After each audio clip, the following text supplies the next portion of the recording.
नमस्कार दोस्तों, मैं आचार्य मुकेश फिर से आपका स्वागत करता हूं आपके चैनल एस्ट्रो नक्षत्र 27 में। दोस्तों, जैसा कि आप सभी जानते हैं कि हमारी एक एजुकेशनल सीरीज चल रही है जिसमें कि ये मेरा 5वां वीडियो है।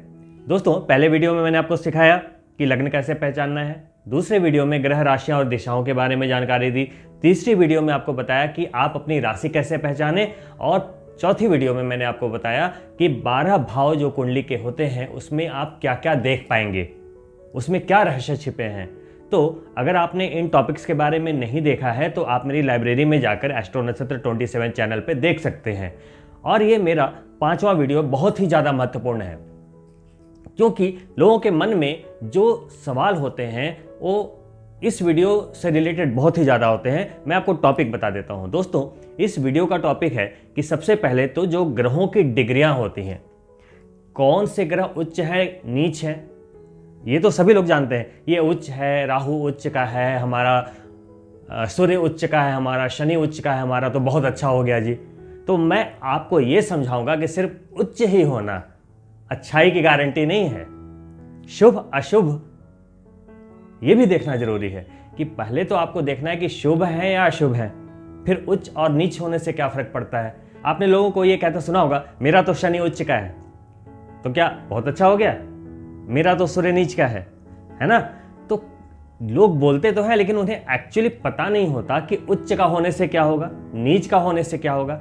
वो ये नहीं देख पाते कि उनके जो ग्रह उच्च के, वो बात कर रहे हैं कि राहु उच्च का है या शनि उच्च के हैं, लेकिन वो ये नहीं देख पा रहे कि शनि शुभ है या अशुभ है।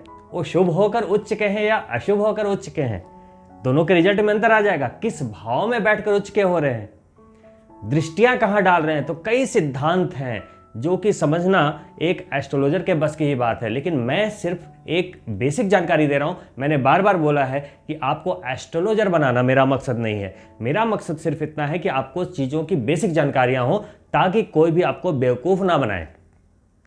अब बेसिक बातें क्या हैं, कम से कम आप अपनी कुंडली को देखकर, जो आपके घर में जो चार्ट्स पड़े होते हैं उनको देखकर आप ये खुद समझ पाएं कि आपके शनि शुभ है या अशुभ, आपके सूर्य शुभ है या अशुभ, और कितने पावर में वो शुभता दे रहे हैं या कितने पावर में वो अशुभता दे रहे हैं, ताकि आप घर में ही पूजा पाठ, गायत्री मंत्र, जप, सूर्य को अर्घ देकर, शनि के लिए शमी का पौधा और कई उपायों को कर आप घर में ही उनकी शुभता प्राप्त कर पाएं। अगर कोई मेजर दोष बन रहे हो तब तो आपको फिर हम लोग जैसे एस्ट्रोलॉजर के पास आना ही पड़ेगा, और जब आप आएंगे तो उसके सॉल्यूशंस आपको दिए जाएंगे। लेकिन जो बेसिक छोटी मोटी जानकारियां होती हैं वो आप घर बैठे ही सीख पाएं, यही मेरे इस वीडियो को बनाने का उद्देश्य है। तो आइए प्रारंभ करते हैं सूर्य से। देखिए, सभी ग्रहों की 4 अवस्थाएं होती हैं। पहला उच्च, नीच, मूल त्रिकोण और स्वराशि, है ना। अब मैं आपको समझाता हूं। देखिए, सूर्य जो है, सबसे पहले मैं सूर्य से प्रारंभ कर रहा हूं। सूर्य मेष राशि यानी कि 1 से 12 राशियों में पहली राशि में मेष में उच्च के होते हैं। मेष में उच्च के हैं, लेकिन मेष की जो डिग्री है वो है 0 से 30, लेकिन 0 से 30 डिग्री तक अगर उच्च के हैं, लेकिन उसमें से डिफाइन डिग्री के जो स्लैब हैं वो है 0 से 10 डिग्री, यानी कि सूर्य मेष राशि में 0 से 10 डिग्री तक परमोच्च है। अगर वो 11 डिग्री चले गए तो उच्चता उनकी कम हो जाएगी, वो परमोच्च नहीं रहे। उच्च के बोलेंगे बट परमोच्च नहीं रहे। तो इसकी जो मेन फ्रीक्वेंसी है, सबसे हाई एक्सॉल्टेड, वो क्या है, 0 से 10 डिग्री। उसी तरीके से कोई भी ग्रह जिस राशि में उच्च का होता है वहां से सीधा सीधा 7वीं राशि में, जैसे 360 डिग्री का पूरा ग्लोब है, अब उसमें से 180 डिग्री पे, यानी कि अगर 0 से 10 डिग्री पे मेष राशि का ये नीच के हैं तो 180 डिग्री यानी कि 7वीं राशि में वो सीधे सीधे नीच हो जाएंगे। तो 7वीं राशि कौन है, मेष के बाद 7वीं राशि 1 2 3 4 5 6 7 काउंट करेंगे तो 7वीं राशि तुला। तुला में सेम डिग्री 0 से 10 डिग्री पे वो परम नीच के होंगे। देखिए, आपके घर में कुंडली होगी, कुंडली में अगर मान लेते हैं कि 1 में सूर्य लिखा है, कुंडली में आपके जो नंबरिंग होते हैं 1 2 3 4 5 6 7 8 9 10 11 12, मान लीजिए कि आपकी कुंडली में एक यानी कि मेष राशि में सूर्य लिखा है, तो आप ये कह सकते हैं कि मेरा सूर्य उच्च का है। लेकिन एक में भी पहली जो राशि है उसमें भी 0 से 30 डिग्री होती है। तो अगर आपको इसकी गहराई तक पहुंचना है तो आपको फिर सूर्य की डिग्री देखनी पड़ेगी कि सूर्य की डिग्री आपके उसी चार्ट में, उसी कुंडली में लिखी होती है कहीं ना कहीं। तो आपको ये देखना पड़ेगा कि क्या वो 15 डिग्री पे है या 10 डिग्री पे है या 3 डिग्री पे है या 2 डिग्री पे है। तो अगर आपका सूर्य 0 से 10 डिग्री के बीच में एक नंबर में लिखा हुआ है, मेष राशि में लिखा है, तो सूर्य उच्च के हो गए। लेकिन अगर वही 10 डिग्री के बाद वो 15 डिग्री पे है, 20 डिग्री पे है, 25 डिग्री पे है, तो उच्च के हैं लेकिन वो परमोच्च नहीं रहे। उसी तरीके से अगर सूर्य उच्च के हैं तो 1 2 3 4 5 6 7 सातवीं राशि में ये नीच के हो जाएंगे। अगर आपका सूर्य 1 की बदले अगर 7 में लिखा है तो अब उसकी स्थिति क्या हो गई? नीच, पावर नहीं है। कोई भी भाव है, अगर मैं बोलूं सूर्य आपका नीच है दशम भाव में, तो दशम भाव क्या है? पिछली वीडियो में मैंने बताया है कि दशम भाव क्या होता है। कर्म का भाव। आप जो व्यापार करेंगे, जॉब करेंगे, जो भी आजीविका के लिए काम करेंगे, वो दशम भाव डिसाइड करेगा। अब वहां पे सूर्य जाकर नीच के हो गए तो वहां पे प्रॉब्लम तो आएगी ना। वही उच्च के होंगे तो कुछ बात और होगी। उसी तरीके से मूल त्रिकोण, एक होता है मूल त्रिकोण। मूल त्रिकोण क्या होता है? ये अपनी राशि है सूर्य की, सिंह राशि। तो सिंह राशि में जब वो 0 से 20 डिग्री के मध्य में है तो कहते हैं मूल त्रिकोण में है। और बाकी के बचे 10 डिग्री 20 से 30 उसको कहते हैं स्वराशि में है, यानी कि अपने घर में है। तो अब आइए अगले ग्रह की ओर चलते हैं, चंद्रमा, मून। चंद्रमा की जो उच्च राशि है वो वृष राशि है। वृष राशि यानी कि दूसरी राशि में सिर्फ 0 से 3 डिग्री तक, सिर्फ और सिर्फ 0 से 3 डिग्री तक। अगर आपकी कुंडली में 2 में चंद्रमा लिखा है तो आप कह सकते हैं कि उच्च का है। लेकिन आप चेक कीजिए कि डिग्री क्या है। अगर 0 से 3 के मध्य में है तो वो परम उच्च है। और वैसे ही 7वीं राशि में अगर आ गए, यानी कि यहां से 7वीं राशि कौन सी हो गई? वृष से वृश्चिक। आपकी कुंडली में अगर चंद्रमा 2 में लिखा है तो उच्च के हो गए, और 8 में लिखा है यानी कि अगर आप वृश्चिक राशि के हैं तो वो नीच के हो गए, है ना। चंद्रमा का जो मूल त्रिकोण है वो उच्च डिग्री यानी कि 0 से 3 डिग्री के बाद बचे हुए 27 डिग्री यानी कि 3 से 30 डिग्री तक ये मूल त्रिकोण है चंद्रमा का। अगर आपके कुंडली में वृष राशि में चंद्रमा लिखा है लेकिन वो 10 डिग्री है, आपकी चंद्रमा का जो भोगांश है आपकी कुंडली में 10 डिग्री लिखा है, तो उच्च के नहीं हुए, आप क्या कहेंगे? मूल त्रिकोण में है। उसी तरीके से कर्क जो चंद्रमा की अपनी राशि में है उसमें 0 से 30 डिग्री तक उनकी अपनी स्वराशि होती है। अगर आपकी कुंडली में चंद्रमा चौथे नंबर में बैठे हैं, 4 नंबर राशि में बैठे हैं, तो वो क्या हो गया? अपनी स्वराशि में है। अब आइए तीसरे ग्रह मंगल की बात करते हैं। मंगल मकर राशि में उच्च के होते हैं 0 से 28 डिग्री पे, और उससे 7 राशि के बाद कर्क में यानी कि चौथी राशि में वो नीच के हो जाते हैं 0 से 28 डिग्री तक। इनकी जो मूल त्रिकोण राशि है वो मेष राशि है। मंगल की जो अपनी राशि है वो है 0 से 12 डिग्री, और बाकी के स्वराशि में मेष राशि में 12 से बचे हुए 30 डिग्री तक वो स्वराशि में माने जाते हैं, और वृश्चिक के पूरे 0 से 30 डिग्री ये स्वराशि में माने जाते हैं। और अब बारी है बुध की। बुध ग्रह, देखिए बुध की जो अपनी राशि है वो है कन्या राशि और मिथुन राशि। तो देखिए कन्या में ही वो 0 से 15 डिग्री तक उच्च के होते हैं, और उससे 7वीं राशि यानी मीन में ये नीच के हो जाते हैं। तो आपकी कुंडली में अगर 6 में बुध लिखा है तो वो उच्च के हैं, और अगर मीन में लिखा है यानी कि 12 नंबर की राशि में बुध लिखा है तो वो नीच के हैं, उसमें पावर नहीं है। अब मूल त्रिकोण राशि कन्या राशि में ही 15 डिग्री के बाद बचे हुए 15 से 20 डिग्री तक ये अपने मूल त्रिकोण में होते हैं, और बाकी अपनी स्वराशि में 20 से 30 डिग्री तक कन्या में, और बाकी के 0 से 30 डिग्री तक पूरे मिथुन में इनकी स्वराशि है। अब अगला जो ग्रह है वो है बृहस्पति। आपको पता है बृहस्पति जब चंद्रमा के साथ संबंध बनाते हैं तो गज केसरी योग का निर्माण हो जाता है, बहुत ही बढ़िया योग का निर्माण हो जाता है। वैसे ही जब बृहस्पति चंद्रमा की राशि में बैठते हैं तो उच्च के होते हैं, यानी कि कर्क राशि चौथी राशि में ये उच्च के होते हैं, लेकिन ध्यान दीजिएगा सिर्फ 0 से 5 डिग्री तक। और वहां से 7वीं राशि यानी कि 4 से जब हम काउंट करेंगे 4, 5, 6, 7, 8, 9, 10, तो 7वीं राशि फिर से 10 आ जाती है, तो वहां नीच के हो गए। कोई भी ग्रह जहां पे बैठा है उच्च का, वहां से 7वीं राशि में नीच का हो जाएगा और वहां से फिर 7वीं राशि में उच्च का हो जाएगा। या यूं कहें कि जैसे ये 4 नंबर की राशि में उच्च के हैं, तो जब ये 5 में जाएंगे, 6 में जाएंगे, 7 में जाएंगे, तो धीरे धीरे क्या होगा, इनके पावर में कमी आती चली जाएगी। उसी तरीके से जब वो पूरे नीच हो जाएंगे मकर में, तो जब वो फिर 11 में जाएंगे, 12 में जाएंगे, 1 में जाएंगे, तो उस तरीके से वो स्टेप बाय स्टेप उनकी पावर बढ़ती चली जाएगी। तो सबसे जो हाईएस्ट पावर है वो कर्क में है, और उससे भी जबरदस्त 0 से 5 डिग्री में सबसे ज़्यादा परमोच्च। उसी तरीके से मकर में सबसे कम है पावर और सबसे कम परम नीच 0 से 5 डिग्री। वहां पे अगर वो शुभ हुए भी तो आपको क्या परिणाम देंगे, कुछ भी नहीं मिलेगा, कोई भी गज केसरी योग काम नहीं आएगा। उसी तरीके से अगर वो अशुभ है और एकदम परम नीच हो गए, तब तो उनकी अशुभता का ही क्या कहना है ना। तो इन चीजों से हम उनको मेजर करेंगे। उसी तरीके से धनु और मीन इनकी अपनी राशि है, उनके जो स्वामी है, धनु के स्वामी और मीन के स्वामी कौन है, गुरु है, बृहस्पति है। तो ये जो देवगुरु बृहस्पति हैं धनु राशि में 0 से 10 डिग्री पे जब रहेंगे तो इनको कहेंगे मूल त्रिकोण में है, और बाकी के जो 10 से 30 डिग्री तक स्वराशि, और मीन में पूरी की पूरी इनकी जो है वो अपनी राशि है, यानी कि 0 से 30 डिग्री तक स्वराशि। अब बात करते हैं दैत्य गुरु शुक्र की।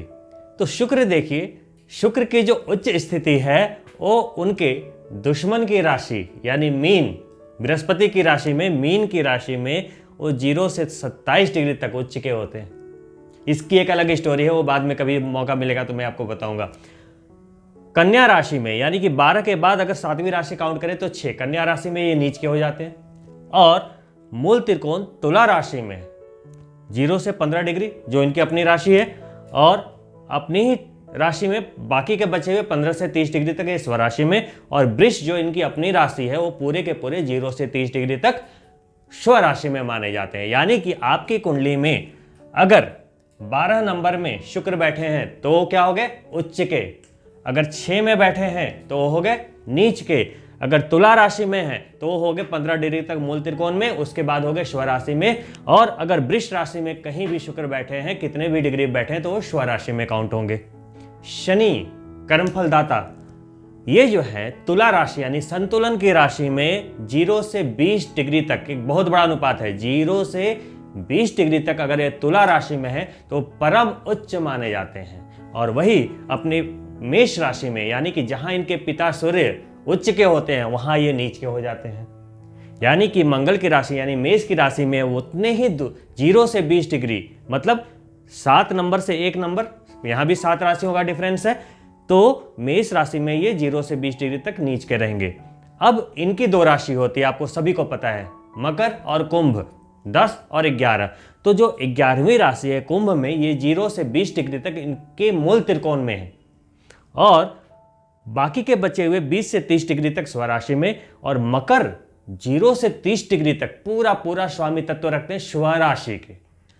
मान लीजिए ये आपकी कुंडली है, कुंडली में 1 से 12 तक के नंबर किसी भी सीक्वेंस में हो सकते हैं, कोई यहाँ 1 से स्टार्ट है, कोई 2 से, 3 से, 4 से या 12 से। अब शनि महाराज जी जो हैं, अभी मैंने क्या बोला, उच्च कहाँ है, तुला राशि में, नीच कहाँ है, मेष राशि में। यानी कि अगर 7 में यानी नंबर 7 में तुला राशि में अगर शनि है तो इसका मतलब क्या हो गया, ये उच्च के हैं, यानी कि इनमें बहुत जबरदस्त पावर है। अब ये देखना पड़ेगा कि शुभ है या अशुभ, वो मैं अभी बताने वाला हूं। अगर वही शनि 7 में नहीं 1 में लिखे हैं, यानी कि शनि 1 नंबर में बैठे हैं, चाहे वो कोई भी भाव हो, 1 नंबर में बैठे हैं, तो शनि आपके हो गए नीच, यानी कि इनके पास पावर नहीं है, बिल्कुल पावर नहीं है। तो ऐसे में पावर बढ़ाने के लिए क्या करना होता है, नीलम पहनते हैं लोग। अगर बुध के पावर को बढ़ाना है तो ये एमरल्ड पहनते हैं लोग। तो पावर कब बढ़ाएंगे, पावर कब बढ़ाएंगे, जब वो शुभ है तब। मान लीजिए कि एक शनि अशुभ है, मान लेते हैं कि यहाँ पे नीच के हैं और शनि अशुभ है। फॉर एग्जाम्पल इस कुंडली में शनि अशुभ है भी, वो मैं अभी बताऊंगा। अब अशुभ शनि है, वहां पे अगर आपने नीलम पहन लिया तो क्या होगा, इनकी फ्रीक्वेंसी बढ़ जाएगी, तो इनकी अशुभता बढ़ जाएगी। ये नहीं कि नीलम पहन लिया तो उनकी प्रकृति बदल जाएगी, जी नहीं। रत्न जो क्या करते हैं, सिर्फ पावर बढ़ा देते हैं। तो यहाँ पे नीच का है तो इसको उच्च बनाने के लिए आपको नीलम पहनना पड़ेगा, लेकिन शुभ हुए तो, अशुभ हुए तो उनकी अशुभता को बढ़ा देंगे, है ना। अब रही बात राहु केतु की, तो राहु केतु दूसरी और तीसरी राशि में यानी कि वृष और मिथुन में उच्च के होते हैं, वैसे ही वृश्चिक और धनु में नीच के हो जाते हैं। उसके अपोजिट केतु जो उनके जस्ट सामने होता है, 7वीं राशि में होता है, वो 8वीं और 9वीं राशि में वो राहु के विपरीत उच्च का होता है, और दूसरी और तीसरी राशि में जहां ये उच्च के होते हैं वहां ये नीच के हो जाते हैं। तो ये है उच्चता नीचता मूल त्रिकोण और स्वराशि की बात। नाउ अब बात करते हैं कि किसी भी ग्रह की शुभता और अशुभता कैसे पहचानने। तो देखिए, सबसे पहले देखिए फॉर एग्जाम्पल शनि की बात करते हैं, तो शनि की राशि क्या हो गई, मकर और कुंभ, 10 और 11। तो आपको ये देखना है कुंडली में, ये नहीं देखना है कि शनि कहाँ बैठा है, नहीं, वो सिर्फ इसलिए कि उच्च है या नीच है, वो बात की बात आ गई। पहले मैं यहाँ पे बता रहा हूं कि ग्रह शुभ हैं या अशुभ हैं, राइट। अब क्या है, शनि की 2 राशियां हैं, मकर और कुंभ, ठीक है। अब आपको यह आइडेंटिफाई करना है कि मकर और कुंभ यानी कि 10 और 11 नंबर कुंडली के इस फॉर्मेट के आधार पे शुभ भाव में गए या अशुभ भाव में गए।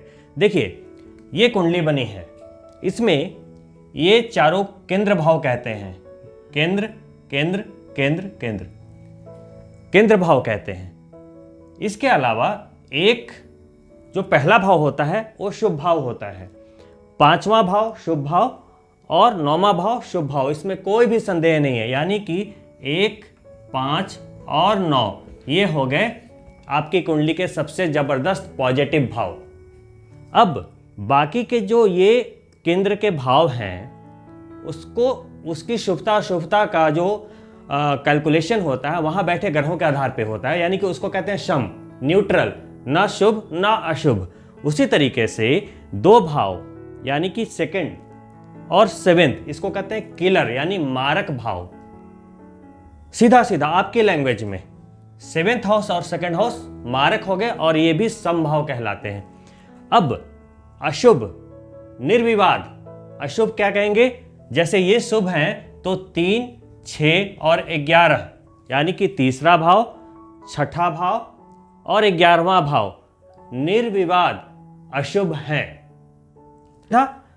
1, 5, 9 शुभ हो गए, बाकी के सम और त्रिशढ़ा यानी कि 1 यानी कि तीसरा भाव, छठा भाव और 11वां भाव बिल्कुल अशुभ हो गए। तो अब मान लेते हैं रैंडमली मैं एक कुंडली बनाता हूं। फॉर एग्जाम्पल देखिए, मैं एक कुंडली बनाता हूं, 1, 2, 3, 4, 5, 6, 7, 8, 9, 10, 11, 12। अब देखिए, आपको पहचान करनी है कि इस कुंडली में शनि कैसे हैं। अभी मैंने ग्रह बिठाया भी नहीं है, लिखा भी नहीं है, तो आपको क्या देखना है, शनि की राशि कौन सी है, 10 और 11। तो आपको यह देखना है, आइडेंटिफाई करना है कि ये जो 10 और 11 लिखा है वो भाव शुभ है कि अशुभ है। तो यहां देखिए, एक तो जहां 10 लिखा है ये कौन सा भाव हो गया, शम भाव, और जहां 11 लिखा है वो कौन सा भाव हो गया, नेगेटिव। तो सम और नेगेटिव, तो यहां पे नेगेटिव की मात्रा ज्यादा आ रही है, तो यहां पे क्या हो गया, ये अशुभ। क्लियर। ये सम है यानी बीच बीच का है, तराजू पे आपका जो संतुलन है बिल्कुल बीच बीच का है, जिधर वजन रख दिया उधर झुक जाएगा। तो यहां पे कौन सा वजन रख दिया, पॉजिटिव का या नेगेटिव का, नेगेटिव का, तो क्या हो गया, वो अशुभ हो गया। यानी कि इस कुंडली में शनि क्या हो गए, यानी कि मेष लगन की कुंडली में शनि अशुभ हो गए, चाहे वो जहां भी बैठे अशुभता ही देंगे।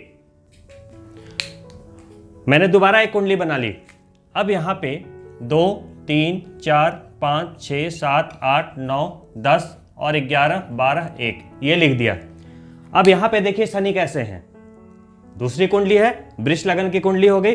तो अब यहां पे फिर से आइडेंटिफाई क्या करना है, शनि की राशि 10 और 11 कहाँ लिखी है? तो यहाँ देखिए 10 और 11। अभी मैंने क्या बोला? 9वां भाव क्या है? पॉजिटिव। तो पहला भाव हो गया पॉजिटिव और दूसरा सम, तो ये संतुलन वाला भाव है। और इधर आपका पलड़ा किधर झुक गया? यहाँ नेगेटिव की तरफ झुका था पहले वाली कुंडली में, यहाँ हो गया पॉजिटिव की तरफ। तो ये क्या हो गया? बिल्कुल पॉजिटिव। कहते हैं कि त्रिकोण और केंद्र मिल जाए तो इसको कहते हैं योग कारक, यानी कि ये बहुत ज्यादा शुभ हो गए। तो देखिए सिर्फ नंबरिंग की जो जगह है, स्थान जो है चेंज होने पे ग्रहों की स्थितियां बदलती जा रही है। इसी तरीके से फिर से एक एग्जाम्पल आपको बिल्कुल क्लियर करने के लिए ले ली है। यहाँ पे मिथुन लगन की कुंडली है। अब यहाँ पे फिर क्या देखेंगे? 10 कहाँ लिखा है और 11 कहाँ लिखा है? तो ये जो भाव है ये अशुभ भाव है। तो पहला भाव हो गया अशुभ और दूसरा जो है ये पॉजिटिव। एक बिल्कुल अशुभ और एक बिल्कुल शुभ। तो यहां पे क्या हो गया? अशुभ प्लस शुभ क्या हो गया? सम। यानी कि यहां पे क्या हो गया? शनि बिल्कुल इक्वालिटी पे आ गए। यानी कि अब ये निर्धारण क्या होगा? बिल्कुल बैलेंस पे आ गए। यानी कि यहां पे आप क्या फलित करेंगे? मिश्रित फल, है ना। अब ये डिसाइड करेगा कि शनि कहां बैठा है और उस पर किन ग्रहों की दृष्टि है। अगर मान लो उस पर बृहस्पति की दृष्टि पड़ गई तो वहां पे शनि का झुकाव किधर हो जाएगा? शुभता की तरफ बढ़ने लगेगा। वहीं अगर कोई क्रूर ग्रह राहु अगर साथ में बैठ के कोई दुर्योग बन गया तो उनका झुकाव किधर हो जाएगा? अशुभता की तरफ। तो ये जो 3 केसेस बताए, एक में बिना किसी विवाद के बिल्कुल अशुभ, एक में बिल्कुल शुभ यानी कि योग कारक, और एक में जो हो गए बिल्कुल एकदम इक्वालिटी पे आ गए कि अब बाकी के तत्व उनको ये डिसाइड करेंगे कि वो शुभता की ओर जाएंगे या अशुभता की ओर जाएंगे, है ना। बिल्कुल मिश्रित फल वाली बात हो गई। इसी तरीके से अन्य ग्रहों की बात की जाए तो कोई भी कुंडली, कोई भी नंबरिंग हो, आपको देखना है। जैसे सूर्य की बात की जाए तो 5 सूर्य है, तो सूर्य अगर यहाँ लगन में लिखा है तो शुभ हो गया, यहाँ लिखा तो शम हो गया, यहाँ लिखा तो अशुभ हो गया, यहाँ लिखा तो शम हो गया, त्रिकोण में लिखा तो शुभ हो गया। ठीक है। उसी तरीके से चंद्रमा की एक राशि है 4। अब यहाँ पे 4 लिखा है, कहाँ लिखा है? सम में, त्रिक भाव में, तो ये हो गए शम। उसी तरीके से अगर आप बुध की बात करें तो बुध की राशियां होती हैं 3 और 6। अगर इस कुंडली में देखें तो 3 कहां लिखा है? एक यहां लिखा है और एक यहां लिखा है। तो एक नेगेटिव भाव में लिखा है और एक सम भाव में लिखा है। तो इस कुंडली में बुध क्या हो गए? नेगेटिव हो गए, अशुभ हो गए। उसी तरीके से अगर हम बात करें मंगल की तो मंगल की राशियां होती हैं 1 और 8, मेष और वृश्चिक। तो अब यहां देखें कि 1 हो गए लक्ष्मी भाव यानी कि त्रिकोण भाव में, और 8 कहां लिखा है? केंद्र भाव में। तो ये भी पॉजिटिव और ये सम, तो ये हो गए योग कारक। पॉजिटिव और पॉजिटिव योग कारक हो गए। तो यहां पे मंगल क्या हो गया इस कुंडली में? पॉजिटिव हो गया। उसी तरीके से बृहस्पति देख लेते हैं। बृहस्पति की राशियां होती है 9 और 12। तो इस कुंडली में अगर आप बात करेंगे तो 9 आ गए त्रिकोण में यानी कि पॉजिटिव, और 12 आ गए सम में। तो यहां पे बृहस्पति भी पॉजिटिव हो गए, मिश्रित फलदाता हो गए।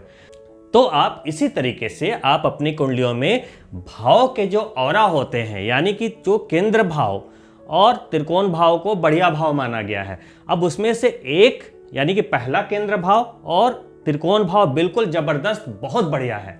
उसी तरीके से बाकी के जो केंद्र के 3 भाव हो गए वो बीच बीच के भाव हैं कि उसके हर राशि की, जैसे 2-2 राशियां होती है, मंगल की 1 और 8, शनि की 10 और 11, उसी तरीके से 2-2 राशियां होती है। तो वो डिसाइड करेगा कि मान लो मंगल की राशि है 1 और 8, यानी कि मंगल का एक पैर 1 है तो दूसरा पैर 8 है। तो अब डिसाइड करेगा कि दोनों पैर शुभता और अशुभता में है या एक शुभ में है एक अशुभ में है।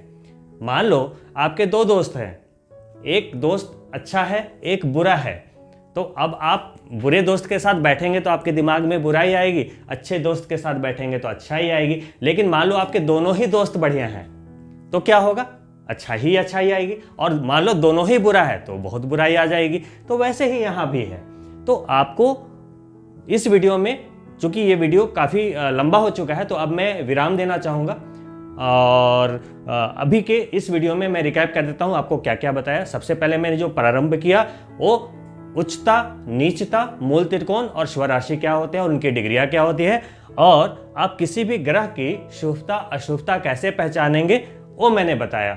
इसे मैं और क्लियर करूंगा। देखिए ये बेसिक बातें थी जिसको बताना मेरा काम है। ये बेसिक बातें आपको वीडियो को 2 बार 3 बार 5 बार देखेंगे तो ये चीज़ें समझ में आएंगी। कुछ बुक्स भी आप पढ़ सकते हैं, गूगल पे पढ़ सकते हैं। अब क्या है, जैसे जैसे मैं आगे के वीडियोज बनाऊंगा तो इन चीज़ों को कई बार मिक्सअप करके कई एग्जाम्पल्स देके आपको समझाऊंगा जो कि पूरा क्लियर हो जाएगा। दोस्तों इस वीडियो में इतना ही। अगर आपने अभी तक हमारा चैनल सब्सक्राइब नहीं किया है या हमारे चैनल के साथ आप नए जुड़े हैं तो सब्सक्राइब कर लें, क्योंकि कई इन्फॉर्मेशन अभी नए नए आने वाले हैं। राहु केतु की जो सदी का जो महापरिवर्तन होता है वो होने वाला है और उसके क्या परिणाम होंगे वो मैं लेकर आने वाला हूं। साथ में हमारे जो इस लर्निंग सीरीज की कई ऐसे रहस्य हैं अभी जो आपके सामने खुलने हैं। अभी चूंकि बेसिक जानकारी चल रही है तो थोड़ी आपके लिए बोरिंग हो सकती है, बट ये जानकारियां भी आपके लिए जरूरी है। अगर आपको ये जानकारी अच्छी लगी है तो इसे लाइक अवश्य करें और अपने मित्रों के लिए शेयर भी अवश्य करें। तो अगली वीडियो में आपसे जल्द ही मिलता हूं, तब तक के लिए नमस्कार।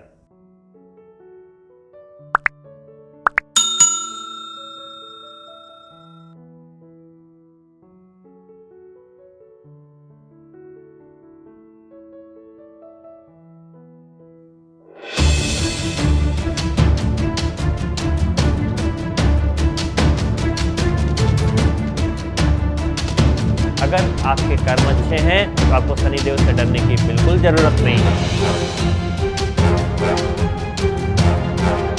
ये उनका संहार करते हैं जो पापी हैं, जो लोगों का मर्डर करते हैं, बलात्कार करते हैं, दुष्ट हैं, अपराध करते हैं। उनके लिए शनिदेव क्या है? संहारक हैं।